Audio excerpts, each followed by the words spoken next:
Hi, welcome to my video. It's on the sympathetic nervous system and how you can biohack it and get control over it. Hi, today I'm going to talk about the sympathetic nervous system or the fight or flight system and how you can biohack it. The sympathetic nervous system or SNS is part of your autonomic nervous system or ANS.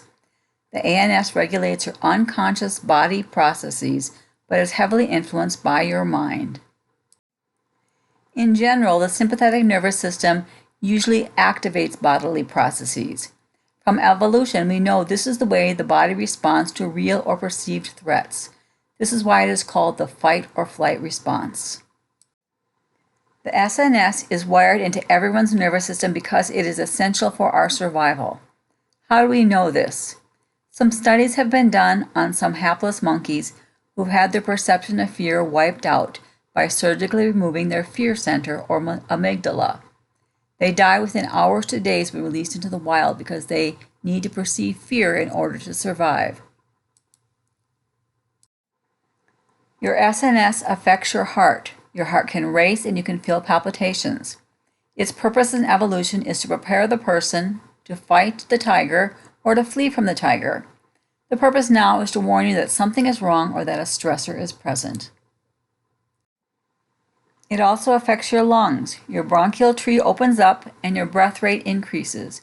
Its purpose in evolution was to allow more oxygen to get into the body when fight or flight was needed. Its purpose now is to warn you that some stressor in your life needs attention.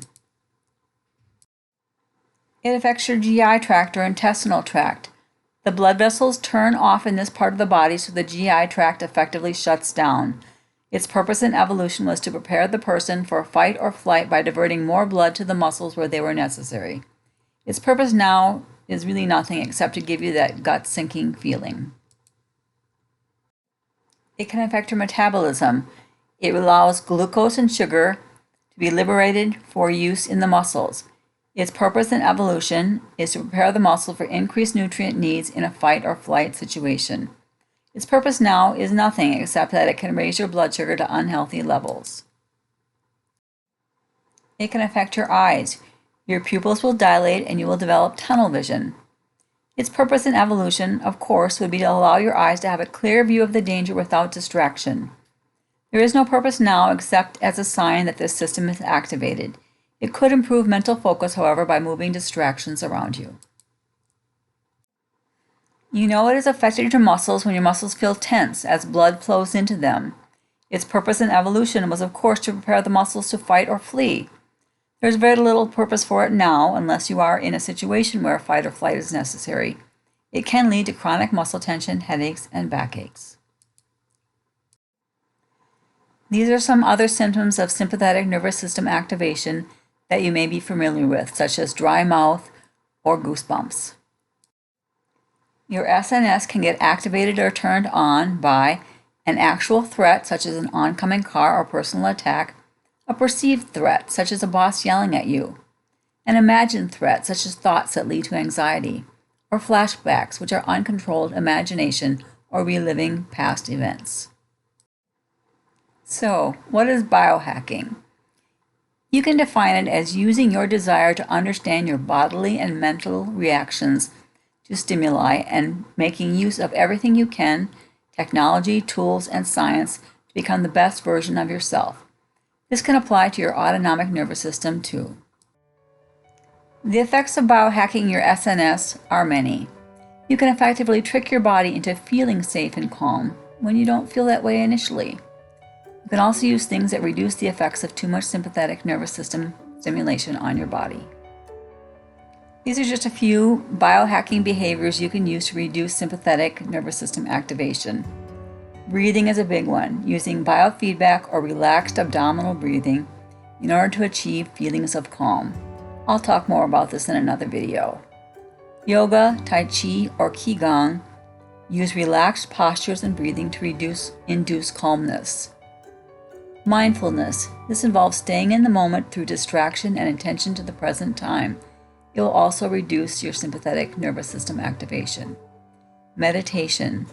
This involves training the mind and breath together in order to activate your calming nervous system. You can also use biohacking through supplements. Some supplements will lessen the effects of cortisol, which get released when the sympathetic nervous system is activated. High cortisol levels, when chronic, can lead to high blood sugar, abdominal obesity, poor immunity, poor concentration, irritability, high blood pressure, and depression. All things you really don't want. There are supplements you can use to mitigate the effects of high cortisol in your system. Those that have been best studied are fish oil, ashwagandha, turmeric, and magnesium, although there are others. Be sure to talk to your doctor before considering any supplement for any reason. There are a lot of things you can do to biohack through everyday living. Practice progressive muscle relaxation just to relax your muscles. Get enough to sleep. Eat healthy whole foods with no added sugar. Exercise moderately. Avoid caffeine. Be with friends. Laugh. Take care of a pet. These are all things you can incorporate into everyday life in order to reduce the effects of high cortisol levels and to induce feelings of calm whenever you need them. So, does this kind of biohacking actually work? Your autonomic nervous system is truly unconscious, but it is not independent of your thinking. You can use the strong body-mind connection to alter any activated autonomic state. It does take practice, but it does pay off. Thank you for watching my video. Practice what you can and see if you too can biohack your sympathetic nervous system. Thanks, bye.